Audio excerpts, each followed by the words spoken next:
Welcome to the Popcorn Junkies. We are about to review a film that everyone's got an opinion on, even if they haven't seen it, I think, called Blonde, which is the new film about Marilyn Monroe. Now, the reason I'm sort of hesitating when I say that, it is not a biopic. It is a film, and we'll talk about this in more detail. It's a film based on a book by Joyce Carol Oates called Blonde. And it's what you call the genre of literature is speculative fiction. And if you're thinking, what the fuck does that mean? Think of The Crown. We all watch The Crown, but we don't know for sure what's going on in those scenes happened. But we kind of accept that around it, pretty much a lot of what they're saying is true, because it's historical. But we do not know, I mean, all of the dialogue in The Crown is pretty much speculatively written. And we accept that. So the reason I say that is, before we just jump off, before we all go, oh, how outrageous, we do it in many different ways. There's a whole genre of speculative historical fiction. Hilary Mantel, who died recently, she writes books about real characters from history and speculates on what was going on for them and creates fictional sequences too, which is also going to feature in our review. So I just wanted to give that as a kind of... That's really good. I didn't know there was such a thing as speculative literature. Fiction. That's an actual fiction. That's an actual thing. Genre. It's a thing. It's a thing. Now, this film is directed by Andrew Dominik, and Andrew Dominik is, you know, he's a good director. He wrote and directed this.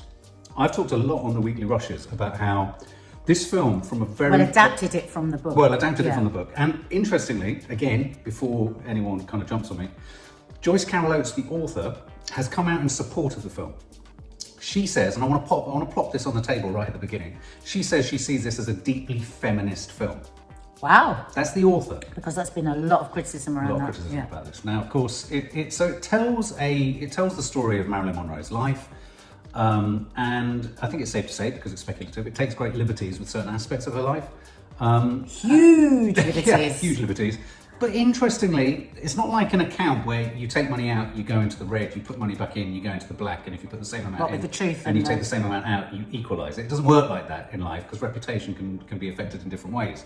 But there are many things in her real life that were far worse that happened to her that weren't featured in this film. For example, things like her mother trying to kill her on 3 different occasions, as Arthur Miller we just discovered. We just saw one, didn't we, in this film? Yeah, exactly. So I'm not suggesting that because they've made one up, it cancels out the fact, it's cancelled out by the fact that they didn't include something else. But I think it's important to bear in mind, going into watching this film, or this review, that it is a work of fiction based on her life.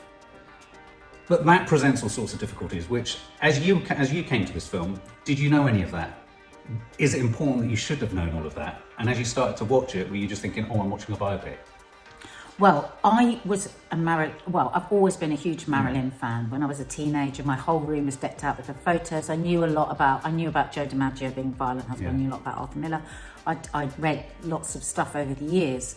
And then as I was watching it, I was like, oh, crikey, I didn't know that happened. Right. Oh my God, didn't I? And I was thinking, did that actually happen? And of course, as the film went on, I realised that it was, a work of fiction. And I just became more and more uncomfortable with that.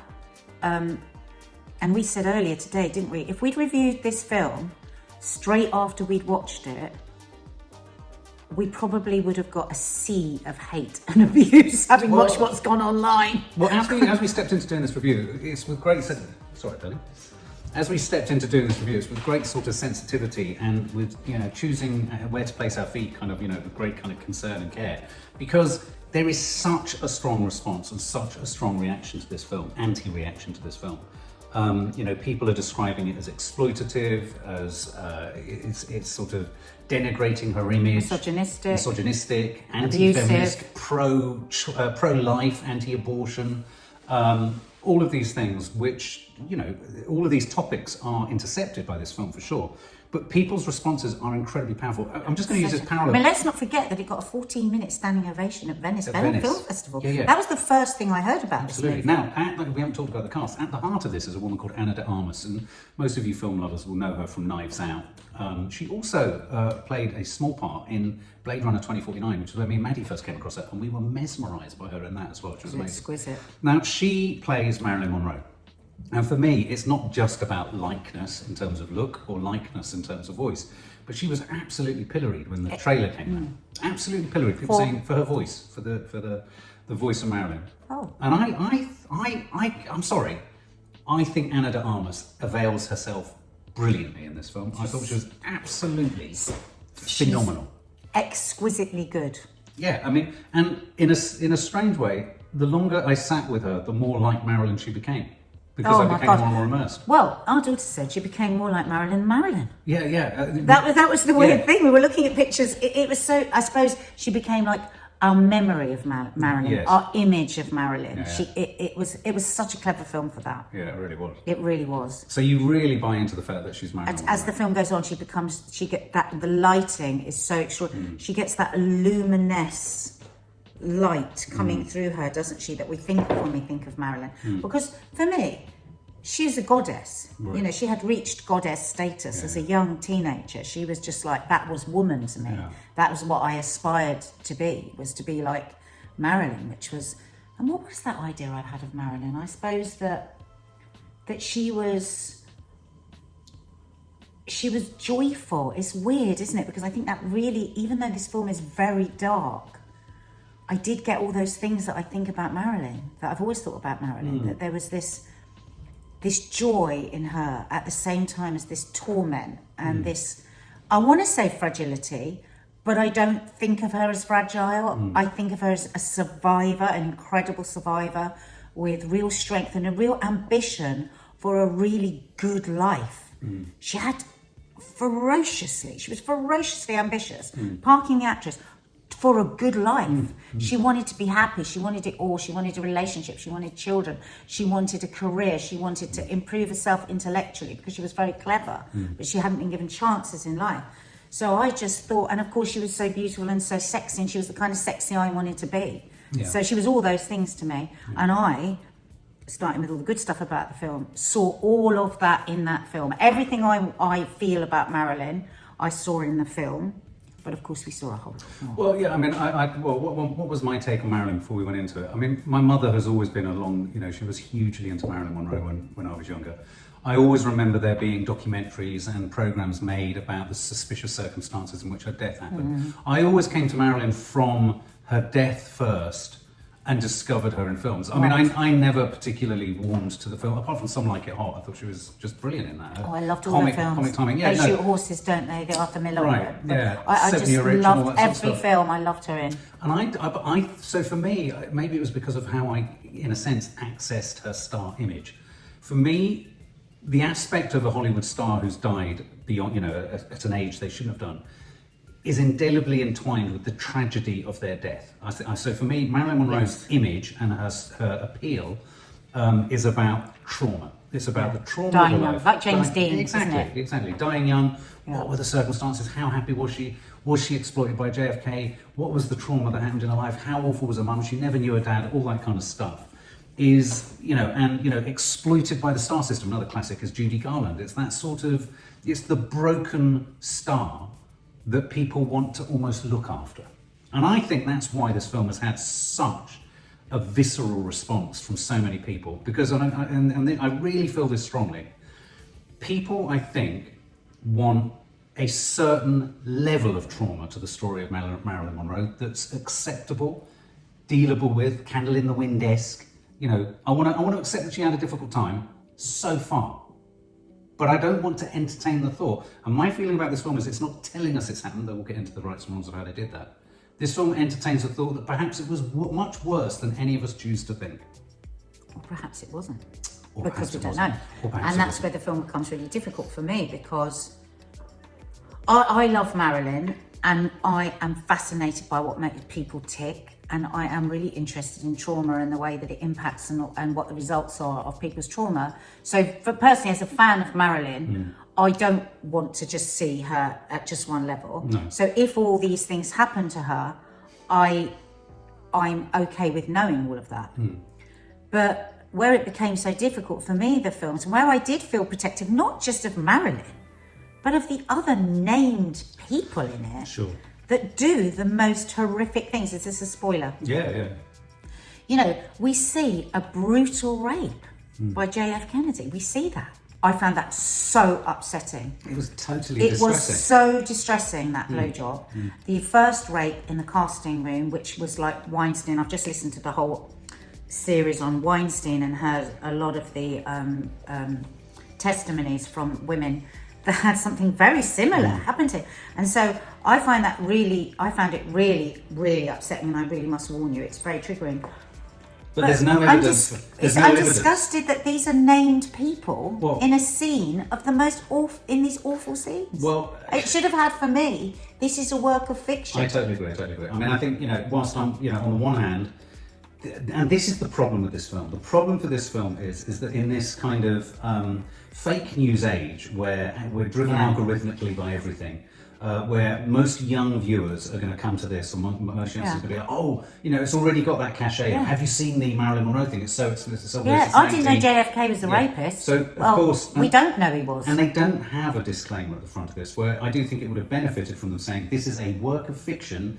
But if it was me, I'd have put, this is a work of fiction based on a work of fiction about the real life Marilyn Monroe. But we know that these sorts of things were de rigueur in Hollywood at that time, and in fact right till this very day in Hollywood. So, but there are many details in the film that's really important. She didn't have a threesome. There's no evidence of a threesome between her and Edward G. Robertson and Charlie Chaplin's sons. She did have a relationship with Charlie Chaplin.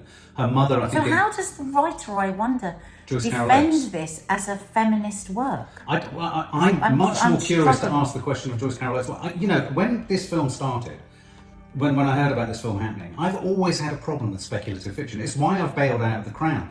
I have a real problem because however much I enjoy this, you are constantly asked to entertain the thought, well, was this true? And if you've got no way of knowing, and every way of actually probably assuming it isn't, it kind of diminishes it. So we have to admit that the reason, what's the name's writer, Joyce Carol Oates, wrote it about Marilyn was because then you're going to get the attention because it's about Marilyn. So it is exploitative of Marilyn.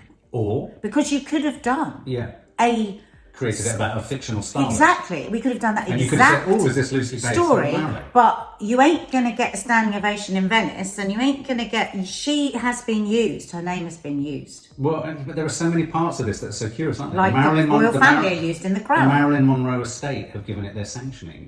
They support that Ana de Armas was cast, and they love her performance, and they believe she's a great representation. What did the Marilyn Monroe estate give their... Is this they, about money? When Anna, I don't know what they gave it. I mean, in terms of Ana de Armas, they backed her up in terms of when she was getting all the abuse about her accent. They said this is a great likeness to Marilyn. This is, which infers that they had a comfort with. No, but I mean, I wonder why they would agree to the rape scenes. Well, let me give you some other incidental details. So you've got the threesome that's not real. You've got the JFK scene of which let's state this now.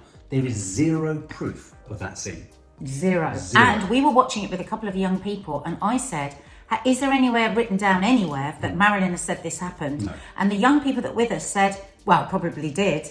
And that's the problem with it. That's the danger. As you say, in the world of fake news, we have to be so mindful of these things. Especially algorithmically, because people will just... Now JFK will be seen as this, this rapist. He's still got relatives alive, for God's sake. The scene of rape at the beginning, there's no proof that this happened to her in the star system, and yet there is a kind of cultural inference that this was what was going on. And a detail that I find particularly grisly, actually, is that the final scene with Marilyn Monroe was filmed in the actual apartment she died in. I was going to say, it looked so like it. So she actually, and Ana de Armas, the actress, says that they all went to her grave and they all left a note and they sort of sought some kind of spiritual acceptance and agreement. I mean, that makes me feel very uncomfortable. Makes me feel very uncomfortable. I wish, another aspect to all of this that I don't think has you helped... don't get us. No, I mean, I think that again is like very unfair to Marilyn. Another aspect of it all that From I think, the grave, that I think she doesn't gave us help, permission. It doesn't help that this film is that the director, Andrew Dominik, has been intensely defensive in virtually every interview he's done. He's not particularly tiptoed around the subject sensitively. He hasn't even really entertained, I think, the fact that people have concerns. His line on it is, it was meant to be shocking. It is shocking. I've shocked. And he's kind of washing his hands and leaving it there. Now, my mum, I just want to say this. My mum wants to do a review of it herself, but I really want to make this point. I thought it was really, really well expressed. She sent it by text. She said, Mark, Joyce Carol Oates, the film is slavishly a copy of the book. Right. And she said, but the thing I can't account for is that you feel that Joyce Carol Oates loved her and that Andrew Dominik, the director, doesn't. And I just thought that was interesting. Well, the fact, what you tonally- just said that he'd said in an interview, paraphrasing obviously, when he said, I wanted to shock and have. When you said that, it sounded like he was tossing her away. Well, this is the feeling that people have. Well, that is Yeah. right. That's the right feeling. Yeah. Because Okay. if Marilyn was my daughter, right, and I'm a great believer. If JFK was my father. Yeah, I'm a great believer in trying to think how this would feel if it was someone close to you. If that was my daughter, God forbid, who was posthumously portrayed or these terrible acts put upon her, I would be devastated. It would be like it had happened almost. And to toss away, I wanted to shock and I did. Well, shock without using the name Marilyn then. Tell this story, because it's a good story, you know, of abuse and of trauma and ambition and you know, all of the things that we see in it. But you used Marilyn. Well, insofar as, he makes an interesting parallel. He says it's exploitative in the same way that Candle in the Wind is exploitative. Discuss. I mean, the idea being that we are all always trading off the tragedy of someone who's died. And his argument, I think, perhaps... Two wrongs never make a right. No, they don't. But, okay, well, let me give you... The reason I don't feel that way about Candle in the Wind, this film is really... I find this film one of the most complicated films I've seen in a long time. It really, because you go one way and then you go another. Okay, let's even park the director to one side for a minute and you respond to the film. I came out of this film feeling infinitely more warmth, compassion, empathy, humanity, and an understanding of the potential complexity of what Marilyn Monroe's life was like, or perhaps could have been in parts, than I ever did before. So were the rapes the really important part of that? No, not at all. Exactly. So the story could have been told without I those agree, rapes. and I think there was a flashback to the first rape, which was too explicit. I think the JFK scene should have been cut. It should have been cut. Absolutely. And if it had been cut, weirdly, this film would still have been contentious, but it could have really stood and defended itself a little bit more convincingly. That JFK scene, in a sense, it's blows Achilles everything heel. out of the water. It completely destroyed itself right at the end. I thought the way it began, just going narratively just a little bit, I thought it started, within the first 10 minutes of like getting to know the young Marilyn with her mum, it's one of the most, and I have to say, I'm going to say this, it's one of the most beautifully shot, edited, produced and performed films I've seen in a long time. We were all the way through it. Oscar for that, Oscar for this, Oscar for that. For me, it was the right word is exquisite to look at. It was so beautiful. The lighting, everything. You were just sort of held in this world. It's nearly 3 hours, and we watched it at the end of a long day, and we were absolutely captivated by it. So it was a great piece of filmmaking, and I think it's such a shame that it's demeaned by this, by the really, I think, the exploitative scenes in it that could have easily been cut. Yeah. I love the technique of getting all those photographs that we kept seeing the photographs. Well, I have to say, I thought that was this is sensational because they didn't do this cod thing. I thought I was going to do a freeze frame and move into it. It wasn't. He would start a scene with an emblematic, iconic photo that we all remember. Whether it be her in the window. No, not start the scene. The scene would start, and then it would come in seamlessly. And we would go, "Oh, that's that photo we love. That's that photo." And he very cleverly parked really important parts of the story that he was telling within those scenes, and it didn't feel like they were late. It was incredibly clever. Such clever storytelling. Such clever storytelling. He managed to do this, which I thought was so clever.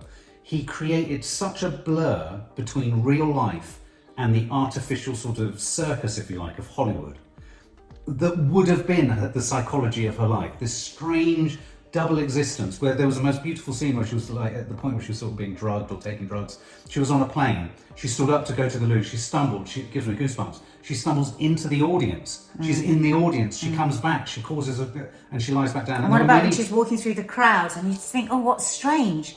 But they did a really great technique where all the men's mouths were morphing into these great caves of mouth.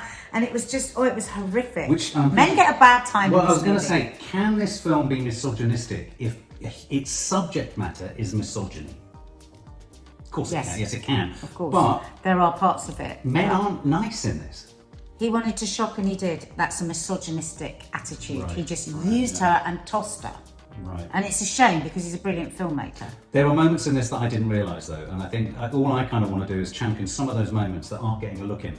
I didn't realise the extent to which and it made me reevaluate, and actually made me want to go and see her other films.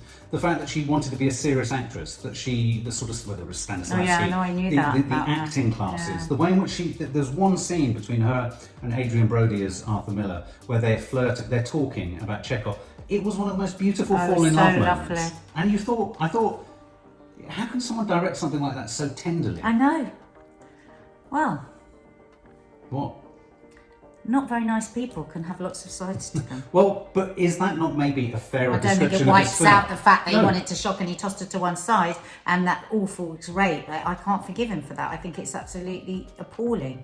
I think also, but then there was a fantastic moment with Joe DiMaggio which showed so brilliantly coercive control and how a woman can hide her light in an instant. When she's talking to Joe DiMaggio and she's saying that she just wants to go to New York and she wants to work with great actors and she wants to improvise and she wants to do all of this stuff, and his eyes are just flat, and then she says, I also want to have a child and I want to, and he showed us so much in a tiny scene there actually of the workings and controlling relationship. I mean, let's just talk about her acting.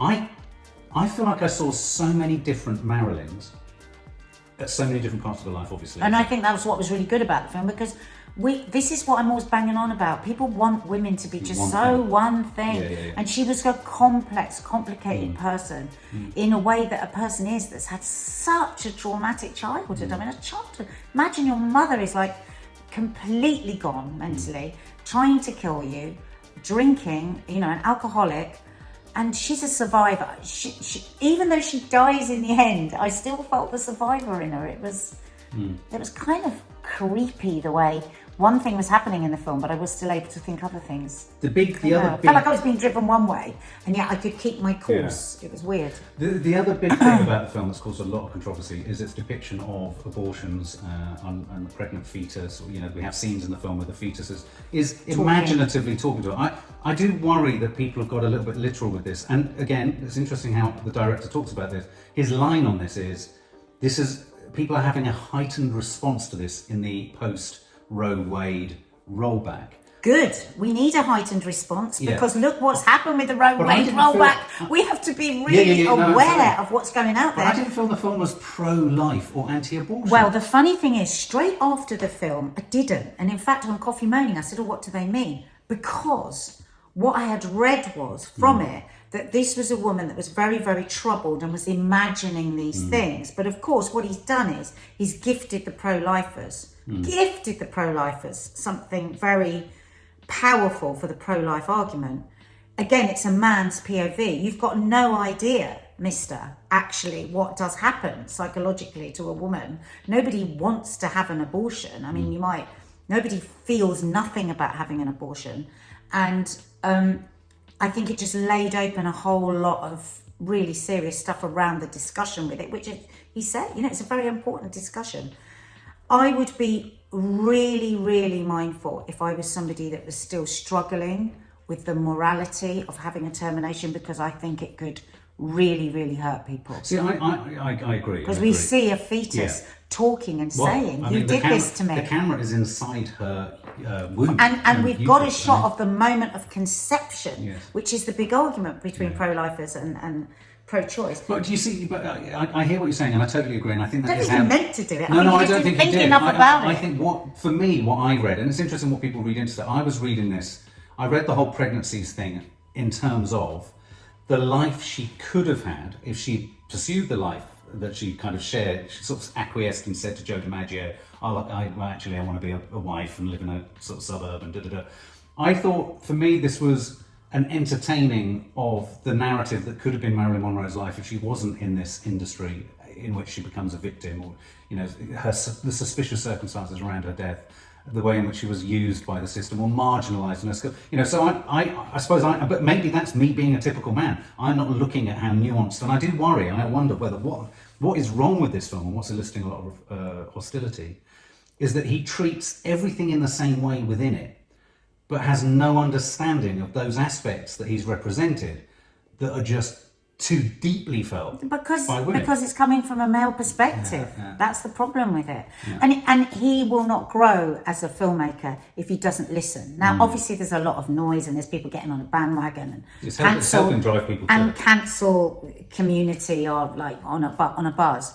But he could actually learn something from this. What decent, smart thinking people are saying. You know, maybe this needed a bit more thought around the abortion stuff. If I directed it, I'd be interested to know. Listen, you create a bit of art. You can't then control how people take it. No. But you've got to listen to how people have been affected. Don't you want to know the different ways that people have been affected absolutely. by it? I agree. Rather than being cross. I think the most spectacular shot in its foot is the JFK scene, because when you get towards the end of the film, we all know that Marilyn Monroe died in suspicious circumstances. The inference in this scene is the most potentially litigious. I mean, though they don't say it's JFK, they don't specify who it is. The actor who plays the politician on the bed with a strange girdle on as well. I didn't understand that. The actor, I think, played JFK in Jackie, the film that we saw. Do you remember about Jackie and Acid? You couldn't have got anyone looking more like JFK. I mean, and we know that she had some kind of a communication with JFK. That's what we know. And in a weird way, that for me was like head in hands. Oh, mate, what a fucking own goal! Because I have to say, I think this is one of the. I mean, some people have said they thought it was like they were watching a 3-hour Madonna video. It's incredibly visually stimulating. You could argue it is all style over substance. I think it's anchored brilliantly, all of this style, with a searingly authentic, honest, painful performance by Ana de Armas. Actress, for people to just dismiss. I saw one review today that when you said she just wanders around naked, it's like, come on. Well, that review, she will have gone through hell. I said to you halfway through the film, how is this actress even, she's inhabiting. Some of the treatment of Ana de Armas in the press afterwards is exactly what people aren't liking about the treatment of Marilyn Monroe. You're doing the same thing, it's the very same thing. You're doing the same thing. I mean, you might not like the context, and there are, I mean, Adrien Brody was brilliant, Bobby Cannavale as Joe DiMaggio was fantastic, Julianne Nicholson I thought was excellent as her mum. I thought the portrayal of cinema was astonishing. The threesome, the two actors who played this fiction was so good. I again come back to this thing of I get really fucking annoyed with speculative fiction. It strikes me as a pointless fiction. It's morally wrong, and anyone that chooses a famous person is because they knew it would get seen. Come on, let's be honest. Let's be honest. I agree. If you did The Crown, but you did a landed gentry family, British family, it's great writing, it was great acting. People would have watched it. Okay, it wouldn't have gone all the way around the world. But there's the question: would they? And I think that's the question. I think in this country we've always done great period drama, and I think people watch great period drama. I think I think we've lost a lot of our morality, and I think it's not okay actually to take people's real lives and add a horror story to it. Was it you that said earlier today, this is a horror story? Yeah, this is a horror film. They've made a real life person's This is a horror film, and I think whilst... A horror film, yeah. But interestingly, it depends on what your stomach for that is. And I think that I suppose as a viewer, I was willing to go to a darker place on the Marilyn Monroe story to feel more for her. And I did. We don't need to do that, though. No, but I did.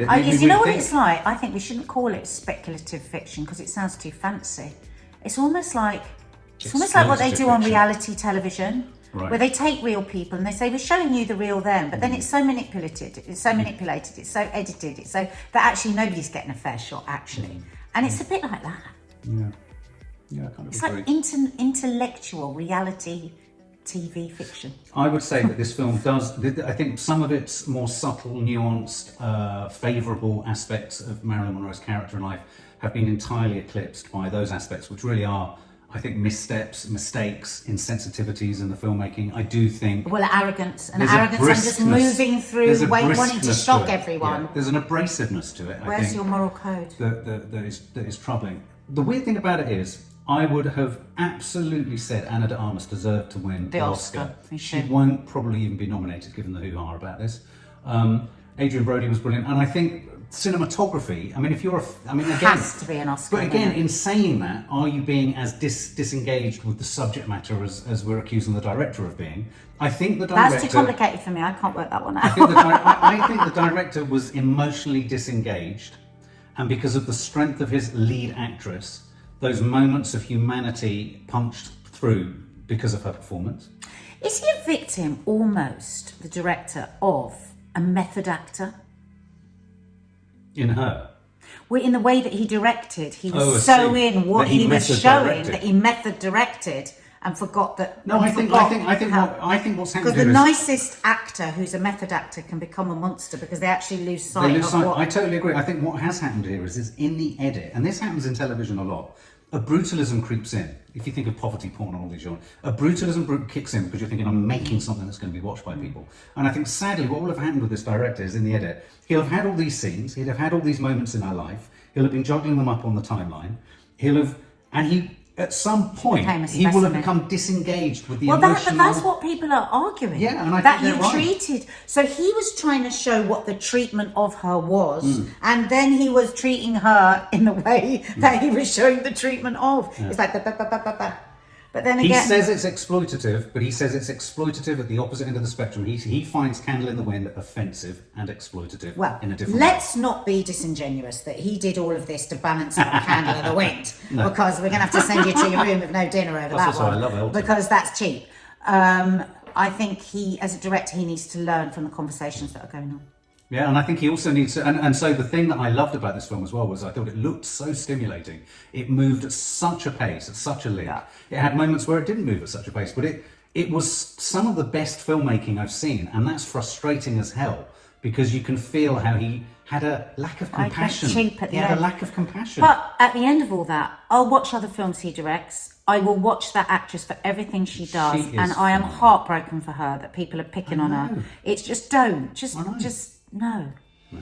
For more film and family fun, don't forget to click the subscribe button and make sure to click the bell to never miss an update.